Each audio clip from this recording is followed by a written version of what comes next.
Hello दोस्तों, मैं रजनीश पटेल बांदो भारत में एक बार फिर आप सभी लोगों का स्वागत है। हिंदू धर्म में 9 दिनों का त्योहार नवरात्रि शक्ति और भक्ति का प्रतीक माना जाता है। इसमें माता की आराधना से जीवन सुखमय बनाता है। महिषासुर नाम के राक्षस का आतंक स्वर्ग तक पहुंच गया था। देवता परेशान होकर के त्राहिमाम करने लगे थे। तब ब्रह्मा, विष्णु और शिव जी ने अपनी अपनी शक्तियों से देवी दुर्गा को उत्पन्न किया। माँ में सभी देवताओं की शक्तियां थी, इसलिए उन्हें महाशक्ति कहा गया। नवरात्रि में 9 दिनों तक देवी के विभिन्न रूपों की पूजा की जाती है। अलग अलग रूपों में वह जगत माँ के रूप में पूजी जाती है। लेकिन इससे एक सवाल जरूर उपजता है कि आखिर पितृ सत्तात्मक समाज में माँ की ही आराधना क्यों की जाती है, पिता की क्यों नहीं? दरअसल हमारी कल्पनाओं में ईश्वर का भव्य स्वरूप होता है। उनकी महानता और सर्वोच्चता को सिर्फ माँ की ममता से परिभाषित किया जा सकता है।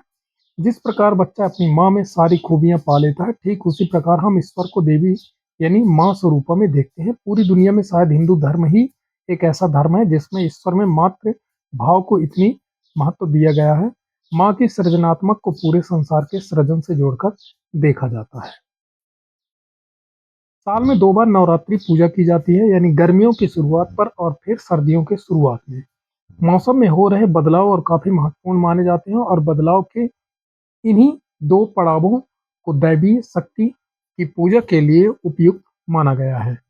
ऐसा माना जाता है कि देवी शक्ति पृथ्वी को वह ऊर्जा प्रदान करती है जिसकी वजह से वह सूर्य के चारों ओर चक्कर लगाती है, जिससे बाहरी मौसम में इस प्रकार के बदलाव होते हैं। इस प्रकार की प्रकृति में संतुलन बनाए रखने के लिए ही नवरात्रि का उत्सव उस दैवी शक्ति को धन्यवाद देने के अवसर के रूप में मानते हैं। ऐसे उत्सव का माहौल होने से हम अपनी शारीरिक और मानसिक सेहत दोनों को संतुलित कर पाते हैं। उस सर्वोच्च शक्ति के विभिन्न स्वरूपों के आधार पर ही नवरात्रि को तीन अलग अलग चरण में बांट सकते हैं। पूजा प्रारंभ होने के प्रथम दिन 3 दिन देवी को शक्ति स्वरूपा दुर्गा के लिए समर्पित करते हैं। उसके अगले दिन 3 दिन धन और ऐश्वर्य की देवी लक्ष्मी के लिए, और अंतिम 3 दिनों को बुद्धि की देवी सरस्वती की आराधना के लिए समर्पित किया जाता है। चैत्र नवरात्र की शुरुआत होने जैसे रहती है, हिंदू धर्म में नवरात्रि के त्योहार का विशेष महत्व होता है।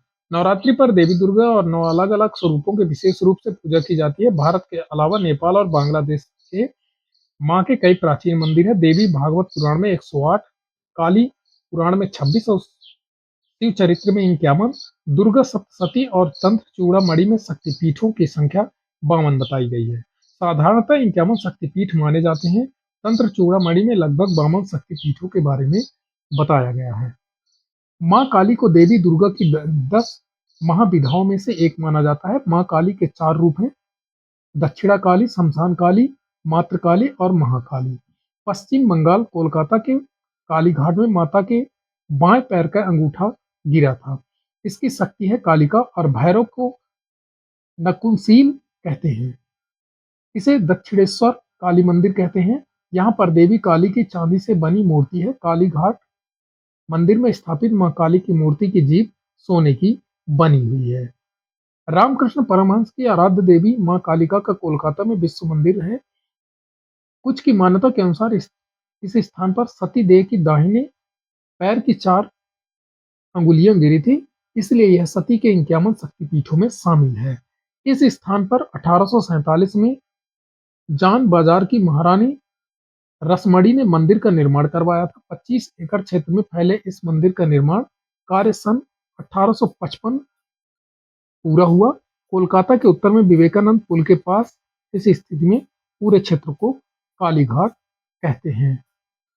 कालीघाट मंदिर के द्वारों के लिए सुबह 5 बजे से रात 10:30 बजे तक खुले रहते हैं। वहीं शनिवार और रविवार को मंदिर देर रात तक खुला रहता है, और मंदिर के दरवाजे रात 11:30 बजे बंद होते हैं। इसी के साथ त्योहार विशेष दिनों के दौरान कालीघाट काली दुर्गा के दर्शन के बदलाव दिया जाता है। दुर्गा अष्टमी के दिन बहुत सारे बड़े स्तर पर पूजा का आयोजन पूरा होता है।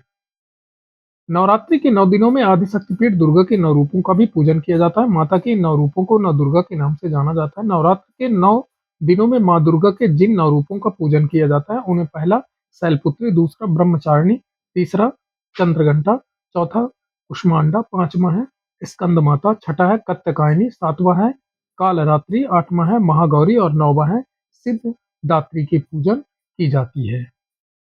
नवरात्र के 9 दिनों में विधिवत उपवास करने के बाद अश्विनी माता शुक्ल पक्ष की नवमी तिथि के दिन उपवासों का समापन किया जाता है। प्रत्येक उपासक की यह जिज्ञासा रहती है कि माता को भोग में क्या दें कि माता शीघ्र प्रसन्न हो।